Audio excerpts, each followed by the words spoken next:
Este podcast solo tiene fines educativos y proporciona información general sobre préstamos hipotecarios. Para una asesoría específica sobre préstamos hipotecarios en sus circunstancias, comuníquese con un asesor de préstamos hipotecarios de Chase para obtener más información.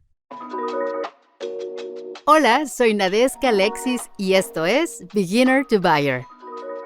Beginner to Buyer cuenta con el apoyo de Chase Home Lending. Puedes obtener más herramientas e información útil para facilitar la compra de tu primera casa visitando beginnertobuyer.com. Comprar una casa es una de las adquisiciones más grandes y significativas que muchas personas harán en su vida. Para mí, ser dueña de una casa es más independencia, Un poco más de control y más espacio. Es mía y puedo hacer lo que quiera con este espacio. Esto es literalmente mío. Es un lugar donde realmente podemos instalarnos. es un gran logro. Es un gran logro, pero puede ser difícil saber por dónde empezar. Especialmente si no estás muy seguro si ser propietario de una casa es lo adecuado para ti. No sabía lo que significaba ser propietario de una casa. ¿Cómo se llama la persona que nos va a dar el dinero? ¿Con quién hablamos ahora? Son muchas cosas nuevas para mí. Se siente como si estuvieras jugando al póker con el gasto más grande de tu vida.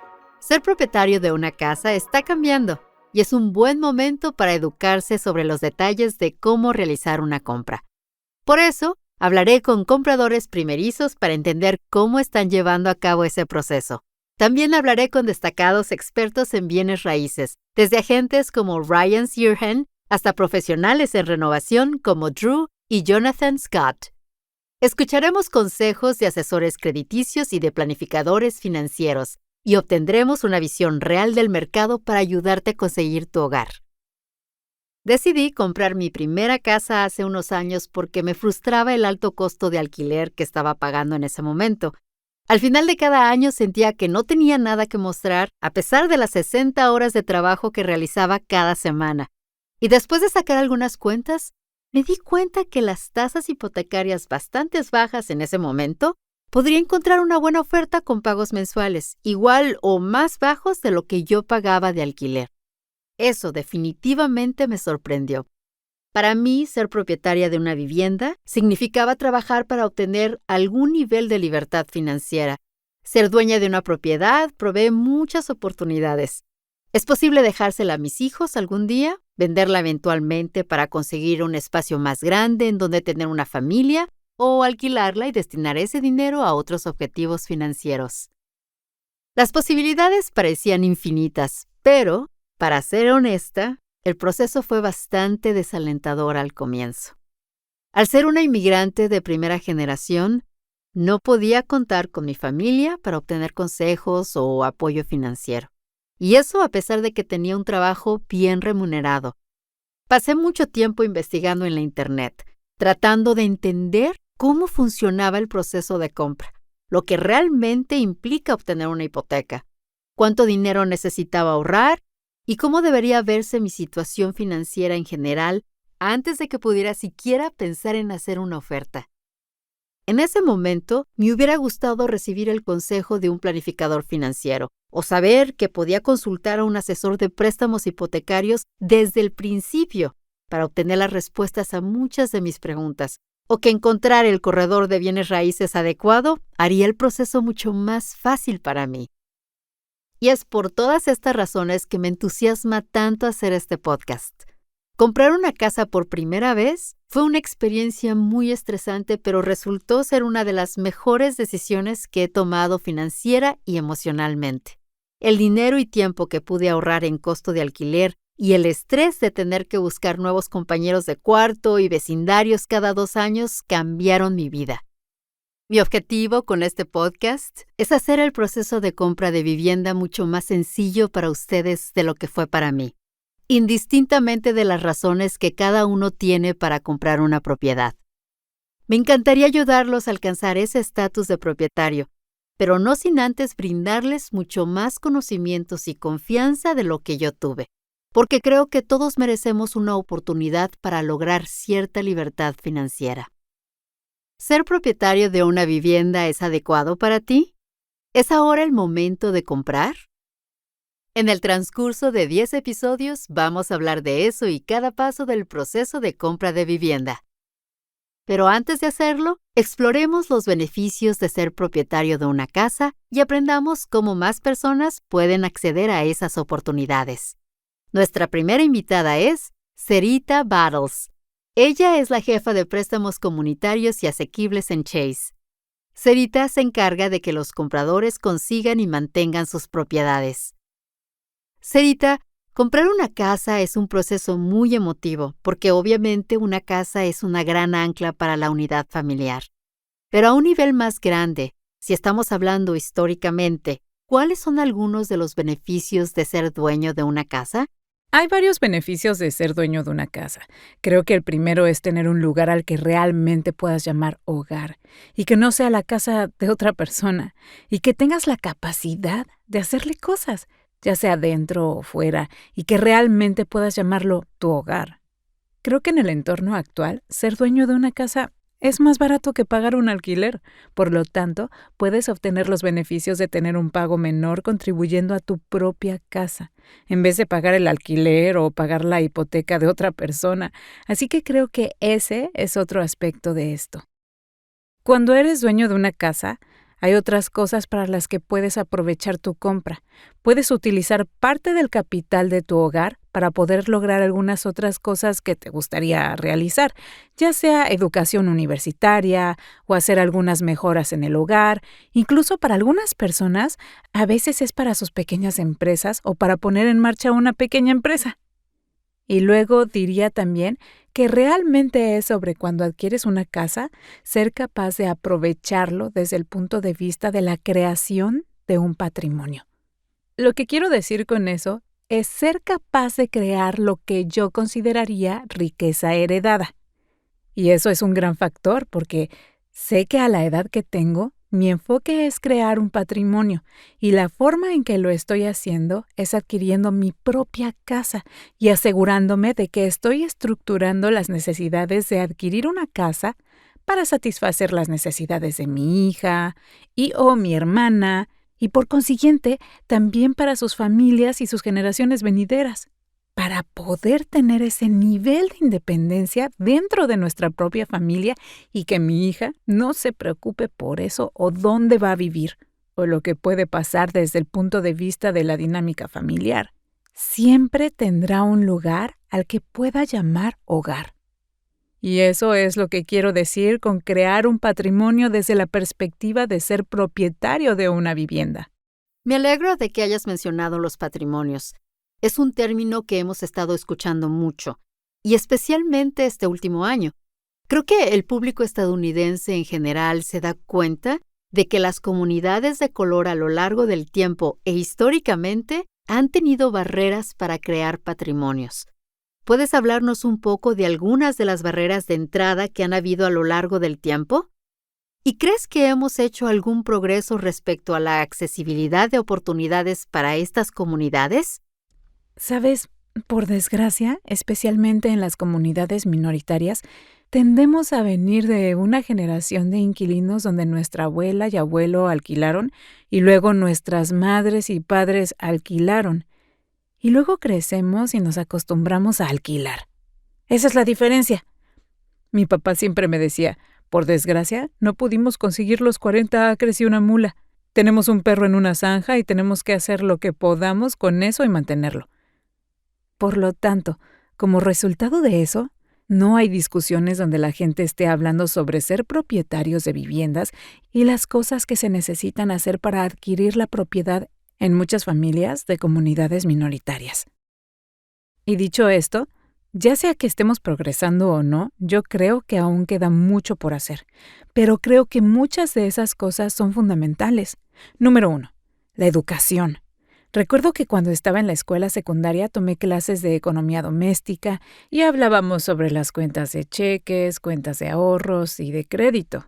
Hablábamos sobre diferentes cosas que nos alimentaban la oportunidad de ser dueños de una casa o estar en una posición para ser propietarios de una casa. Hoy eso ya no se ofrece en las escuelas y realmente la única forma de educarse es a través de los miembros de tu familia o tu círculo de amigos que pudieron educarse o por tener experiencia en esa área en particular. Y de nuevo, creo que la educación es un componente crítico en torno a eso. Y diría que eso también es una barrera porque la mayoría no estamos familiarizados con los recursos que están a nuestra disponibilidad a la hora de adquirir una vivienda. Especialmente si vienes de una generación de inquilinos, no estás pensando en adquirir una vivienda de esa manera necesariamente. La otra cosa que diría que también es una barrera para adquirir una vivienda es la de cubrir el pago inicial y o cubrir los costos de cierre. La mayoría no venimos de familias que tienen la capacidad para ayudarnos a cubrir el costo de una casa o de reducir algunos costos de cierre o de tener esa ayuda donde podamos sacar dinero para poder adquirir la vivienda. Esa es probablemente una de las 2 mayores barreras al adquirir una vivienda. La otra es el hecho de estar preparado para adquirir una vivienda. ¿Hemos progresado en esta área? Absolutamente. Soy dueña de una casa y mi madre vino de una familia de inquilinos, pero bueno, se casó y pudo adquirir su propia casa. Como resultado de vivir en una casa adquirida por mis padres, mis hermanas y yo también hemos adquirido una propiedad porque tenemos ese antecedente y nos dimos cuenta de la importancia de ello a través de nuestra dinámica familiar. Y también como resultado de eso, nos educaron en ese tipo de cosas. Nos enseñaron a no alquilar porque el alquilar es pagar la hipoteca de otra persona. Pero ¿qué puedes hacer para pagar tu casa y asegurarte de estar preparado para eso? Diría que hay muchos programas geniales, y me refiero a recursos. Ser capaz de educarse a sí mismo, informarse sobre los diferentes recursos que están disponibles para nosotros, tanto a nivel estatal como local, que proporcionan programas de asistencia para el pago inicial de compradores primerizos o para compradores de ingresos bajos a moderados. Y así, en esa área en particular, hay un montón de programas. Creo que el factor principal en cuanto a acceso a esos recursos es educarse o conocer los programas disponibles. Lo otro que diría con respecto a progresar es la capacidad de asegurarnos de que estamos cuidando nuestro crédito, asegurándonos de que estamos haciendo todas las cosas necesarias para pagar nuestras facturas a tiempo, asegurándonos de que no nos extralimitemos. Creo que son todas las cosas que escuchamos y en las que a menudo no pensamos intencionalmente cuando se trata de adquirir una vivienda, que son todas factores o necesarias para adquirir una propiedad. Si tuviera que resumirlo todo, diría que estamos progresando. Todavía tenemos un largo camino que recorrer, pero creo que estamos en el camino correcto al asegurarnos que la gente se informe, inculcando confianza en las comunidades y familias y asegurándonos que conozcan los recursos que están a su disponibilidad. Gracias por hacer énfasis en todo eso. Estar educado respecto al proceso y a los recursos disponibles es importante. En algunas de mis conversaciones con compradores primerizos de color, solo para este podcast, me queda claro que se sienten intimidados por todo el proceso. Y tienen razón. Sienten que, históricamente hablando, las cosas son más complejas o complicadas para ellos. Sí, saben que necesitan educarse, pero el simple hecho de embarcar en ese proceso les causa nervios. Están nerviosos por hablar con un asesor, por ejemplo, porque temen dar a entender que no conocen del tema o que no tienen idea de en qué se están metiendo. Así que no tienen la confianza. Para esas personas y para muchos de nuestros oyentes, es la primera vez que atraviesan por el proceso de compra. ¿Qué consejo le darías para ayudarlos a superar ese miedo inicial? Lo primero que diría es, normalmente cuando nos informamos sobre el tema, nos va mejor en esa área. Seguido digo, un cambio de perspectiva es un cambio de vida. Si vas pensando que el proceso es difícil y complicado, y así sucesivamente, entonces vas a entrar en ese proceso sintiéndote de esa manera y abrumado por eso o por las experiencias de otras personas en esa área. Por eso siempre digo que hay que mantener la mente abierta. Hay momentos en los que hay que ser vulnerables durante el proceso. Hay cosas de las que tienes que hablar. Yo diría que te asegures de identificar o de encontrar un prestamista o un buen banco al que puedas ir y hacer preguntas sobre adquirir una vivienda para que puedas reunirte con esas personas y que puedan ser un recurso para ti y te ayuden a lo largo del proceso. Creo que es importante que reconozcamos que independientemente de la forma en que realicemos operaciones bancarias, tratemos la relación bancaria no solo como algo transaccional, sino como una que puede crear una experiencia de conóceme o conócete para que alguien pueda abogar por ti. Puedes tomarla como recursos para hacer preguntas específicas y saber que alguien va a estar ahí para ayudarte a tomar decisiones informadas. Requerirá que seas vulnerable y que puedas decirles dónde estás exactamente en relación a tus necesidades financieras, relativo a dónde quieres estar y cuál es su tiempo en torno a eso. ¿Qué piensas sobre adquirir una propiedad y cuál es tu situación? Al final del día pienso, si solo hiciéramos esas cosas, aunque pueda parecer un poco raro o incómodo, normalmente tenemos el control de las cosas que queremos hacer. Y este es un momento en el que realmente tienes que buscar esa ayuda y tener ese recurso. Solo diría que te abras a ese proceso, porque hay gente que están aquí, dispuestos a apoyarte en tu proceso de adquirir una vivienda, pero debemos ser capaces de darles una oportunidad. Solo tienes que abrirte al proceso y asegurarte que eres capaz de considerar a tu banco o cualquier recurso que tengas ahí como ayuda en tu camino al éxito cuando se trata de adquirir una vivienda. Es una cosa simple, pero a menudo difícil de hacer porque te sientes un poco fuera de control, pero una vez más, cambiar tu perspectiva cambia tu vida. Entonces, si estoy en esta situación y me doy cuenta que esto puede ser un recurso para mí, puedo llegar a la cima o al menos estar en el camino al éxito, ya sea al adquirir una vivienda, en finanzas o en cualquiera que sea el caso. Ahora estoy aprovechando un recurso que está disponible para mí que no hubiera conocido si no hubiera sido vulnerable. Y diría que esa es probablemente una de las claves para eliminar esa sensación de miedo o de no querer ser parte de algo, ya sea por lo que has escuchado o por los mitos que uno oye respecto a la compra de una propiedad. En fin, asegúrate de conseguir los recursos necesarios para poder atravesar el proceso de compra de vivienda exitosamente. Creo que es importante que otras personas sepan que todos tenemos que empezar por algo. En algunos momentos todos estuvimos un poco nerviosos y sabíamos que necesitábamos resolver las cosas. Y está bien. Y como dijiste, ese deseo de mantener a la familia y el futuro de los hijos es uno de los mayores factores que han salido a relucir durante mis pláticas con los compradores. Mencionaste esto brevemente hace rato, pero me encantaría que nos des más información sobre cómo ser propietario de una casa puede ayudar en el futuro para tener tu propio negocio y también cómo puede ayudar a proveer educación para los demás miembros de la familia. Sí, te diré que tengo mi casa desde hace mucho tiempo. Probablemente me quedan 3 o 4 años para terminar de pagarla. Yo recuerdo que alguien me dijo que cuando sus padres pasaron por la Gran Depresión, lo único que los mantuvo a flote fue el hecho de que eran dueños de su casa. Y pensé, ¡guau! Recuerdo que esa persona me dijo que cada vez que tuviera la oportunidad de pagar mi casa, que lo hiciera y me asegurara de lograr esa meta. Y dicho esto, hoy estoy en una posición para hacer eso dentro de los próximos 3 o 4 años. Ofrece muchas oportunidades. Número 1, ayuda a aumentar tu patrimonio neto. Por si alguna vez te interesa saber cuál es tu patrimonio neto, definitivamente ayuda a aumentar tu patrimonio neto. En lo otro en lo que ayuda es cuando pienso sobre la universidad de mi hija, y aunque estoy ahorrando dinero para su universidad por mi cuenta a través de mi trabajo, todavía me queda mi casa donde tengo patrimonio neto que definitivamente podría pagar su universidad 2 o 3 veces.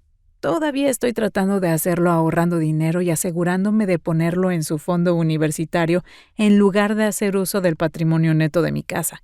Pero, aún así, esa es una opción que tengo a mi disposición.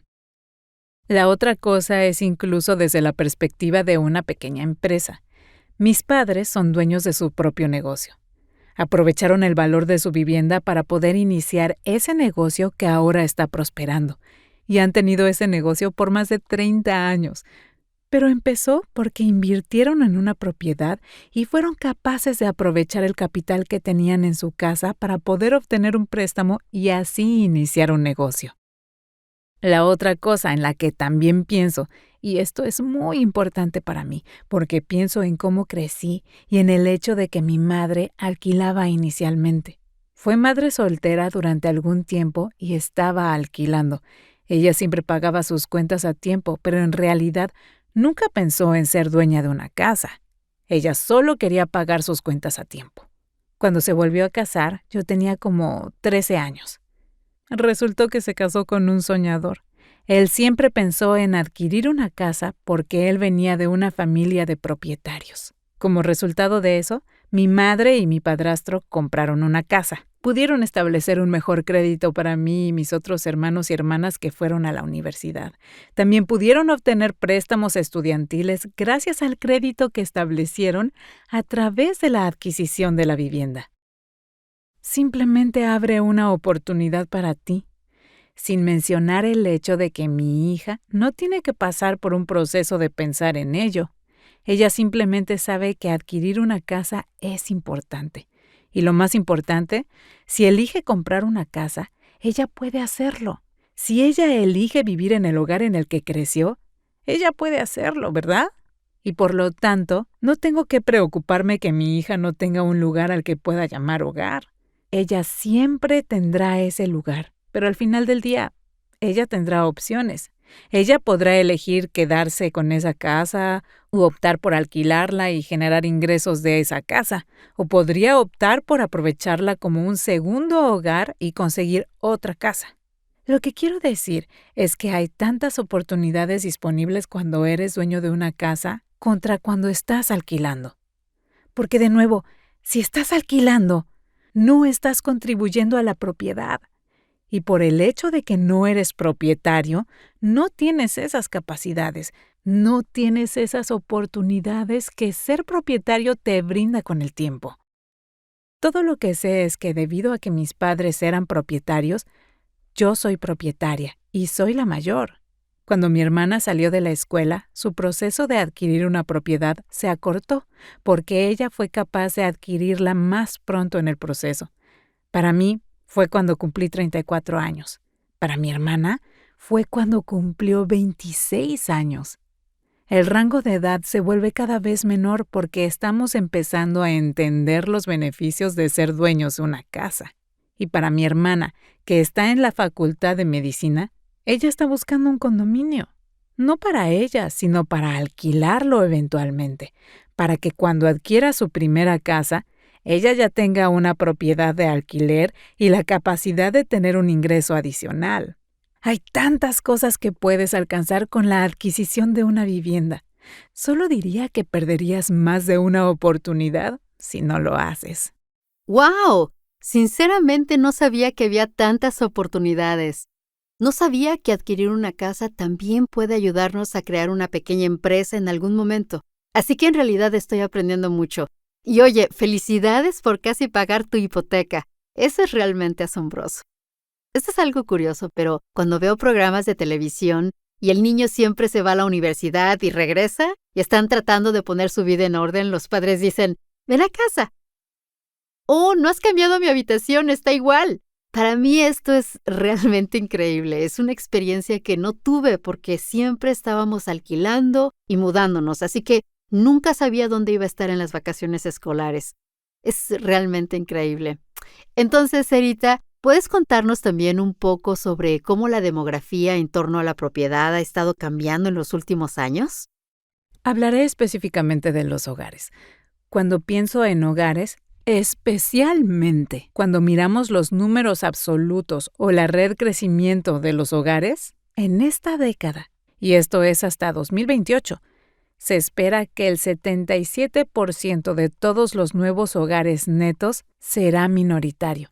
Eso es mucho.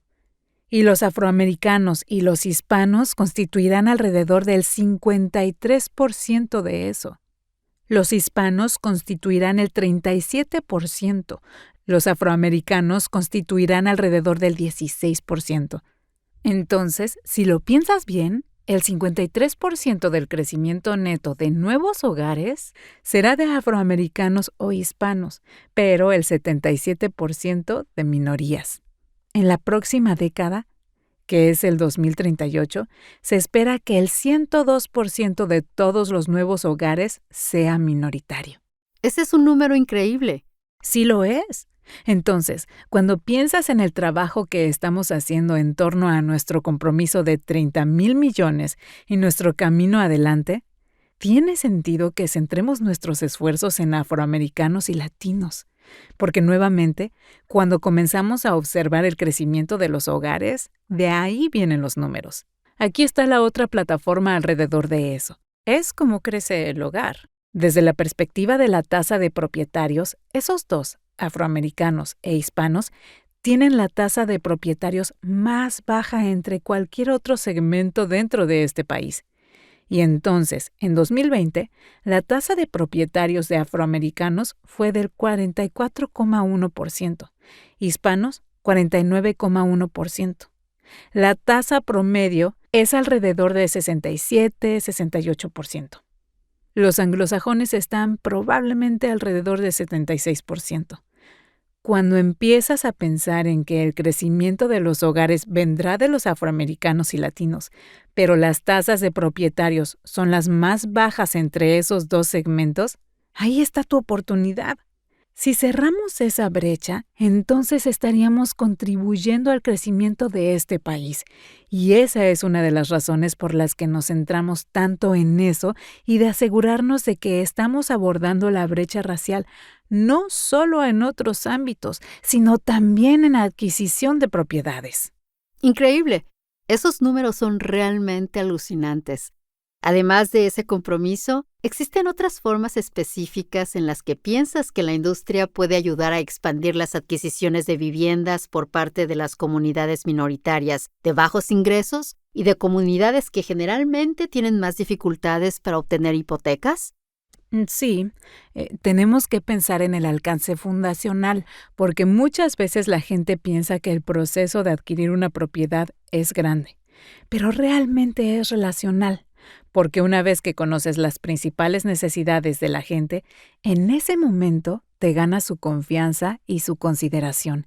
Y creo que hay 6 puntos clave en los que tenemos que centrarnos. Número 1, es que tenemos que asegurarnos. Y diría que en toda la industria hipotecaria, en diferentes negocios, tenemos que asegurarnos de que estamos contratando personas que reflejen los mercados que buscamos atender. Ya sea que seas un prestamista, ya sea que estés o no en el mundo de los negocios, debes asegurarte de contratar personas que reflejen los mercados que atiendes, que estás reteniendo a los que hacen eso también, y que también los estás convirtiendo en futuros líderes. Ese aspecto de las personas es extremadamente importante y debemos enfocarnos y asegurarnos de contar con las personas adecuadas. Otro punto es también estar activamente visibles y presentes en esas comunidades minoritarias y de ingresos bajos a moderados. ¿Y qué quiero decir con esto? Tú puedes estar presente y no presente. Podemos tener un banco en cada esquina, pero no estar en la comunidad visible y activamente participando en las cosas que suceden ahí. Y siempre quieres poder servir a la gente cuando, dónde y cómo quieran ser atendidos. Y por lo tanto tenemos que estar presentes tanto desde el punto de vista físico hasta nuestras capacidades digitales, asegurándonos de que podamos llegar a esas personas, porque hoy en día mucha gente se centra en hacer su investigación primero y aprovechan esos recursos móviles y digitales para iniciar ese proceso. El tercer punto es realmente sobre asociaciones y hablamos de esto a menudo, pero creo que subestimamos la importancia de tener algunas asociaciones sólidas. A mí me gusta decir que JP Morgan Chase tiene un gran alcance. Somos un gran prestamista y cubrimos una amplia gama del mercado y oportunidades. Pero para que seamos locales, tenemos que asociarnos con grupos comunitarios locales, agentes inmobiliarios, constructores, proveedores de educación de este tema, porque esas son las personas que ellos ven en las tiendas de abarrotes. Esas son las personas que ven en sus iglesias. Esas son las personas que podrían ser sus amigos y la gente a la que escuchan y con las que construyen relaciones. Entonces, para que podamos obtener ese nivel de acceso, tenemos que asegurarnos de que nos estamos asociando con esos asesores de confianza. El punto número 4 es realmente sobre productos y programas. Ya hablamos un poco de eso, como la asistencia para el pago inicial y los costos de cierre que son una gran barrera, pero a la vez hay que asegurarnos de tener esos productos y programas para crear acceso al crédito y satisfacer las necesidades financieras de esas minorías y comunidades de ingresos bajos a moderados.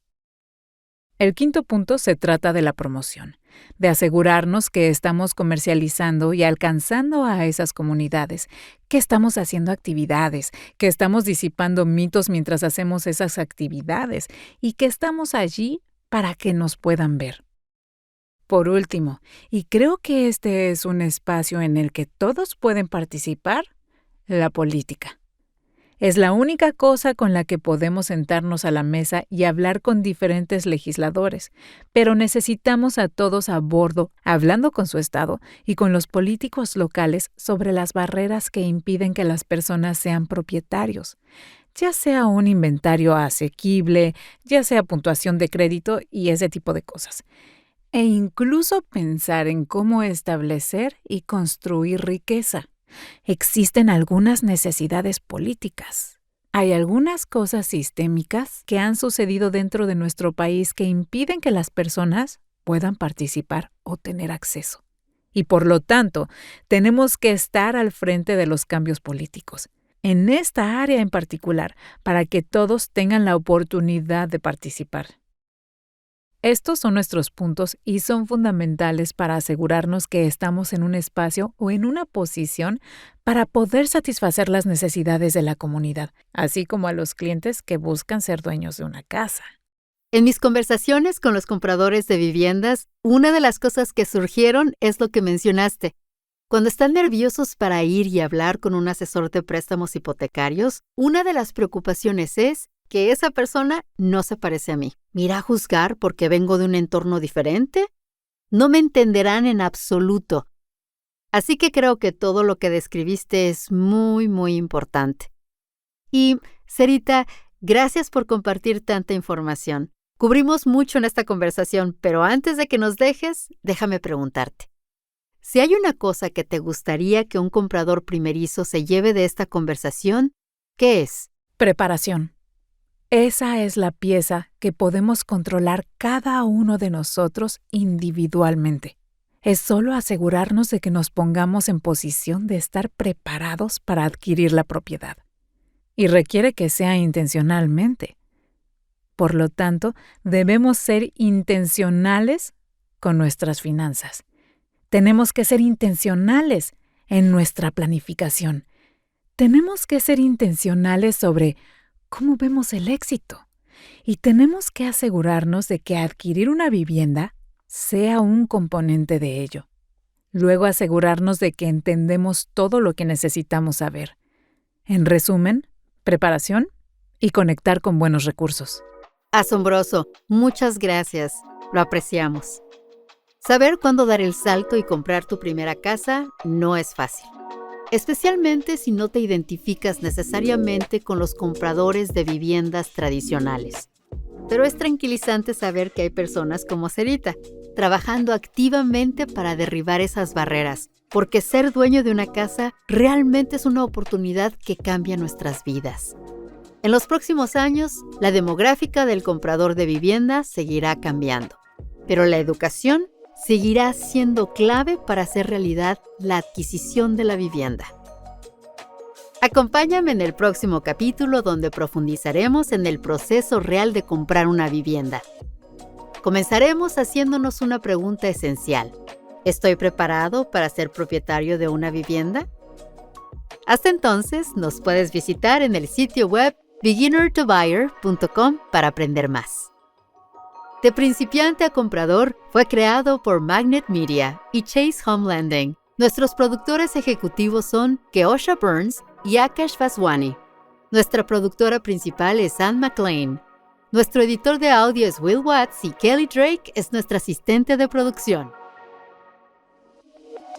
Este podcast solo tiene fines educativos y proporciona información general sobre préstamos hipotecarios. No pretende brindar asesoría legal, fiscal ni financiera, ni indicar la disponibilidad o idoneidad de ningún producto o servicio de JP Morgan Chase Bank N.A. Chase tampoco es responsable y no proporciona ni respalda productos, servicios u otro contenido de terceros discutidos en este podcast. Para una asesoría específica sobre préstamos hipotecarios en sus circunstancias, comuníquese con un asesor de préstamos hipotecarios de Chase para obtener más información.